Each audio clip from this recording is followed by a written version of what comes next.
In this module, you will come to know about various tests for stationarity of a time series. Autocorrelation coefficient, function and its statistical significance have been also introduced in this module. Besides this, the discussion regarding various Q statistics is also included in this module. A stationary time series is one whose statistical properties such as mean, variance, autocorrelation, etc. are all constant over time. Most statistical forecasting methods are based on the assumption that the time series can be rendered approximately stationary through the use of mathematical transformations. It is important to test for the stationarity of a time series because the property of stationarity in a time series has a major impact on the behavior and properties of a time series. If a series is non-stationary one, then the persistence of shocks will be infinite, hence leading to wrong estimation of the terms. On the other hand, non-stationarity in a time series can lead to the problem of spurious regression. By spurious regression, we mean that even though the variables are unrelated, the R square is very high. In case of a non-stationary time series, the standard OLS assumption of asymptotic analysis will become invalid. In simple words, T ratios will not follow T distribution and thus we cannot test the hypothesis efficiently. Non-stationary time series are converted to stationary time series because it helps to obtain meaningful sample statistics such as means, variances and correlations with other variables. Such statistics are useful as descriptors of future behavior only if the series is stationary. For example, if the series is consistently increasing over time, the sample mean and variance will grow with the size of the sample and they will always underestimate the mean and variance in future periods. And if the mean and variance of a series are not well defined, then neither of its correlations with other variables will be defined. For this reason, we should be cautious about trying to extrapolate regression models fitted to non-stationary data. After studying this module, you will be able to understand various tests for testing the stationarity of a series, autocorrelation function and its statistical significance, the different Q statistics to test the stationarity of a series. Before going to the test for the stationarity of a time series, let us first recall the process of stationarity. A series is said to be a stationary process if it exhibits mean reversion in that it fluctuates around a constant long-run mean, has a finite variance that is time invariant, and has a theoretical parallelogram that diminishes as lag length increases.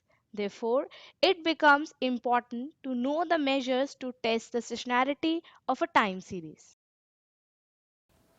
We will see that the graphical test is one of the earliest methods to judge the stationarity of a series.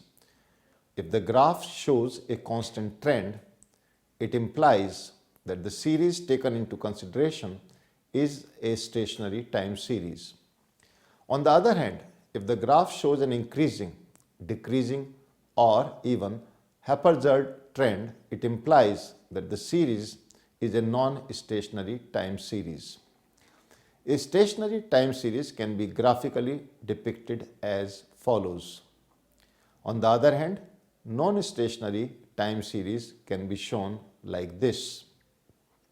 From both the figures shown here, we can say in case of a stationary series, there is a constant trend in the movement of the series, whereas in the case of non-stationarity, the trend is not constant. Most business and economic time series are far from stationary when expressed in their original units of measurement. And even after deflation or seasonal adjustment, they will typically still exhibit trends, cycles, random walking, and other non-stationary behavior. If the series has a stable long run trend and tends to revert to the trend line following a disturbance, it may be possible to stationarize it by retrending. For example, by fitting a trend line and subtracting it out prior to fitting a model, or else by including the time index as an independent variable in a regression or ARIMA model. Such a series is said to be trend stationary. However, sometimes even detrending is not sufficient to make the series stationary, in which case it may be necessary to transform it into a series of period to period or season to season differences. If the mean, variance and autocorrelations of the original series are not constant in time, even after detrending, perhaps the statistics of the changes in the series between periods or between seasons will be constant.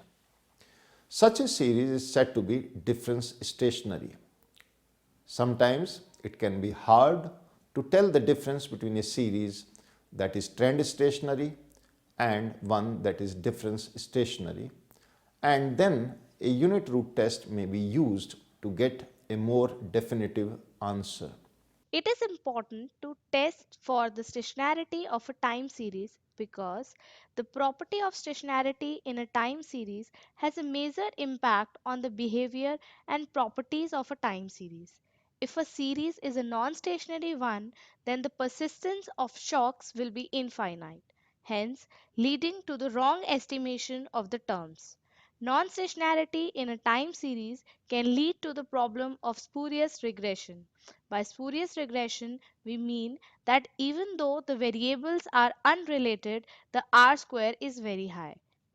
In case of non-stationary time series, the standard OLS assumption of asymptotic analysis will become invalid. In simple words, T ratio will not follow T distribution and thus we cannot test the hypothesis efficiently. Graphical analysis is one of the simplest ways to test the stationarity of a time series by merely looking at it. A graph can depict whether the time series is stationary or not if its mean remains constant over the period of time. If the mean is variable over time, it would imply that the series is non-stationary in nature. For example, if a variable, say GDP, has an upward trend over a period of time, this may imply that mean of GDP is variable. This implies that the series is non-stationary in nature. Let us study each in detail. By the term stationary, we mean that the mean and variance is constant over time. So graphically, we can depict the stationarity of a series by merely looking at it and seeing a trend in the movement of the variable. For example, in figure, it is clearly visible that the variable yt is showing a constant trend in its movement, thus implying constant mean and variance. Thus, from the figure, we can conclude that yt is a stationary series. By the term non-stationary time series, we mean that the mean and variance are not constant throughout the series. Thus, the series would show a rising or a falling trend, implying that the mean and the variance are changing throughout the time series. In the figure, the variable yt is showing an upward trend, implying that the variance and mean are not constant and instead are continuously rising. Therefore, we can conclude that the series yt is a non-stationary time series. Another simple test of stationarity is autocorrelation function. However, first let us introduce the concept of autocorrelation in brief. Autocorrelation means that the error terms are related to each other over time, or in other words, the value of error term in one period is correlated with its value in another period. In this case, they are said to be serially correlated or autocorrelated. Let us briefly look at the types of autocorrelation. Autocorrelation is a correlation coefficient. However, instead of correlation between two different variables, the correlation is between two values of the same variable at times xt and xt plus k. When the autocorrelation is used to detect non-randomness, it is usually only the first autocorrelation, that is, the first leg of autocorrelation that is of interest to us. When the autocorrelation is used to identify an appropriate time series model, the autocorrelation are usually plotted for many legs. There are several reasons for autocorrelation. When the data is collected over the period of time, the data shows a common trend. Thus, autocorrelation becomes more prevalent in time series data. Specification bias is one of the major reasons for autocorrelation. Such kind of autocorrelation is known as quasi autocorrelation. Autocorrelation may also be caused due to incorrect functional form used for the time series. Misspecification of the variable may also lead to autocorrelation. Another reason could be data transformation, which may cause the terms in a series to be autocorrelated. Lags in a variable are one of the most important reasons for autocorrelation. Non-stationarity of a series may lead to problem of autocorrelation.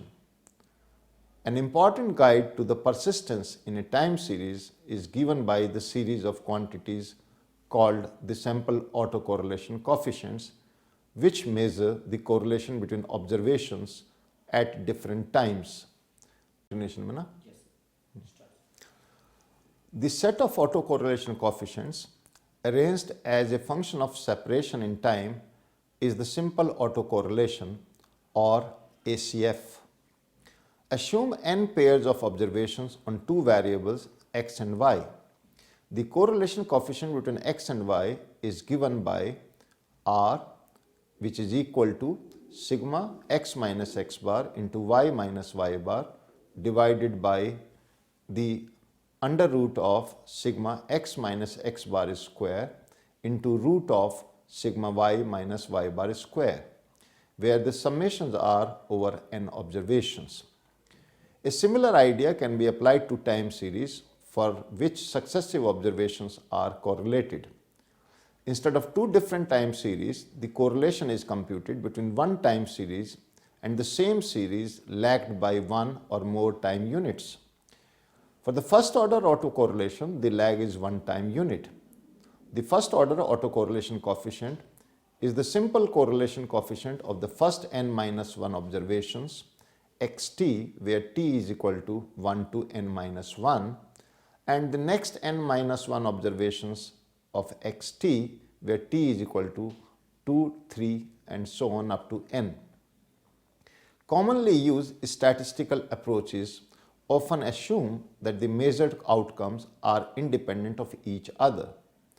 In spatial data, it is often the case that some or all outcome measures exhibit spatial autocorrelation. This occurs when the relative outcomes of 2 points is related to their distance. When analyzing spatial data, it is important to check for autocorrelation. If there is no evidence of a spatial autocorrelation, then proceeding with a standard approach is acceptable. However, if there is evidence of a spatial autocorrelation, then one of the underlying assumptions of our analysis may be violated and the results may not be valid. The autocorrelation function can be used to detect non-randomness in data and to identify an appropriate time series model if the data are not random. Given measurements y1, y2 up to yn at time x1, x2 up to xn, the lag k autocorrelation function is defined as rk, which is equal to sigma t 1 to n minus k into yt minus y bar into yt plus k minus y bar divided by sigma t from 1 to n into yt minus y bar square. Although the time variable t is not used in the formula for autocorrelation, the assumption is that observations are equispaced. Autocorrelation is of two types: spatial autocorrelation, that is the correlation between cross-sectional units, and serial correlation, that is the correlation amongst terms over a period of time. Let us study the reasons behind autocorrelation. There are several reasons for autocorrelation. When the data is collected over the period of time, the data shows a common trend. Thus, autocorrelation becomes more prevalent in time series data. Specification bias is one of the major reasons for autocorrelation. Such kind of autocorrelation is also known as quasi-autocorrelation. Autocorrelation may also be caused due to incorrect functional form used for the time series. Misspecification of a variable may also lead to the problem of autocorrelation. Data transformation may cause the terms in a series to be autocorrelated. Lags in a variable are one of the most important reasons for the autocorrelation. Non-stationarity of a series may lead to the problem of autocorrelation. Therefore, to avoid the problem of autocorrelation, a series needs to be fitted into a correct functional form and should be stationary. Autocorrelation function is one of the simplest ways to test stationarity of a series. It can be calculated using the formula rho k is equal to gamma k upon gamma 0, where rho k is the autocorrelation function at lag k, gamma k is the covariance at lag k, and gamma 0 is the variance. It is important to note that if in rho k is equal to gamma k upon gamma 0 equation, the lag operator, that is k, becomes equal to 0, then the covariance becomes equal to the variance. Hence, rho 0 becomes equal to 1. Moreover, the covariance and the variance are measured in the same units. Thus, rho k is a pure number with no units. In practice, we can compute sample autocorrelation function, that is SACF only. To compute SACF, we first compute sample covariance and sample variance. Sample covariance can be calculated as summation yt minus y bar yt plus k minus y bar upon n, whereas the formula for sample variance is summation yt minus y bar whole square upon n. Sample autocorrelation is the ratio of sample covariance and sample variance. That is, sample autocorrelation is equal to sample covariance upon sample variance. If we now plot the sample autocorrelation function on a graph, it will be termed as sample correlogram. Autocorrelation function follows normal distribution with zero mean and is expressed as rho k follows normal with 0 and 1 by n. Let us now learn about correlogram. Correlogram is an aid to interpret a set of autocorrelation coefficients through the medium of a graph. It is generally used to get a basic understanding about the time series on the aspects related to random data. It is also used to observe time series white noise term, to observe whether a time series is autoregressive in nature, and to judge an appropriate model for a time series. Let us now move to the properties of correlogram. Correlogram is not a function of time. Rather, it is a function of lag length which ceases to grow and decay after a particular time. Rho k follows normal with 0 and 1 by n. At 95% confidence interval, the limits would become rho k plus minus 1.96 multiply 1 upon root n. In the figure, it is visible that the fluctuations are getting dampened towards the end slowly. This implies that the series is non-stationary in nature. However, if the graph would have shown a constant trend, then it would have implied a random walk model. Let us now look at the Box-Pierce Q statistics. Box-Pierce Q statistics was formulated in the year 1970 to test the null hypothesis that the first set of k autocorrelations of a stationary time series comes out to be zero. Box-Pierce Q statistics is a test which indicates that if the residuals are white noise, then the Q statistics follows a chi-square distribution. The formula for Q statistics can be written as Q is equal to n summation k is equal to 1 to m rho k square, which follows a chi-square distribution with m degree of freedom, where rho k is equal to sample autocorrelation with lag k and m is the number of lags to be tested. Decision rules for Box-Pierce Q statistics says if the calculated value of chi-square is less than the tabulated value, then we accept the null hypothesis stating that the first set of k autocorrelation comes out to be zero, hence implying that stationarity exists, else the series would be non-stationary. Let us now learn about its modified version. Ljung-Box Q statistics is a new version of Box-Pierce Q statistics, and therefore the test statistics obtained from it is known as modified Q. The test was formulated by Greta M. Ljung and George E. P. Box. It is a statistical tool to test whether the autocorrelations in a time series are different from zero or not. It tests the overall randomness of lags. To apply this test, we first take the null and alternative hypothesis. In null hypothesis, that is H naught, we'll write the data is independently distributed, that is correlation is equal to 0, whereas in alternative hypothesis, that is H1, the data is not independently distributed. The test statistics for Ljung-Box test is LB is equal to N multiply N plus 2 summation K is equal to 1 to M rho K square upon N minus K follows chi-square distribution with M degree of freedom, where N is the sample size, rho K is the sample autocorrelation with lag K, and M is the number of lags to be tested. Decision rule in Ljung-Box test says if calculated value of chi-square is less than the table value, then stationarity exists, else the series would be non-stationary.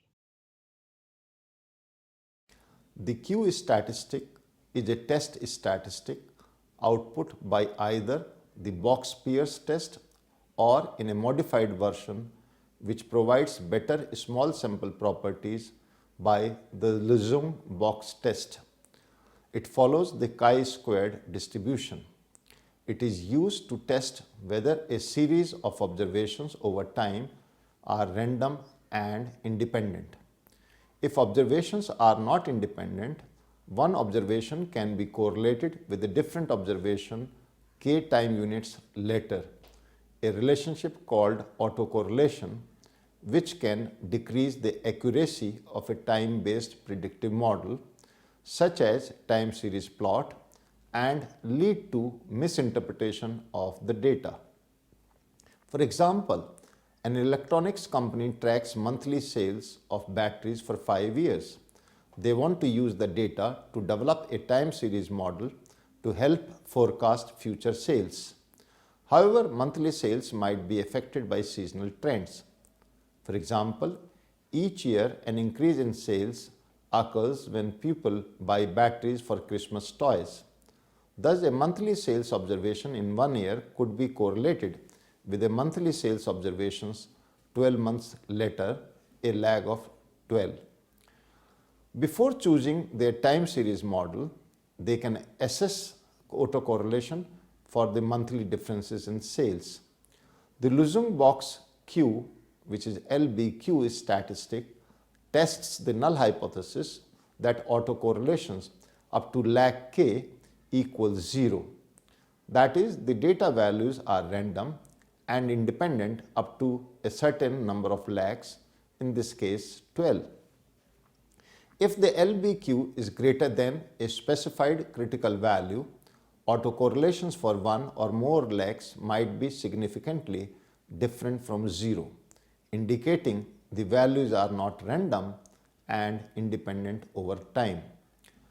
LBQ is also used to assess assumptions after fitting a time series model, such as ARIMA, to ensure that the residuals are independent.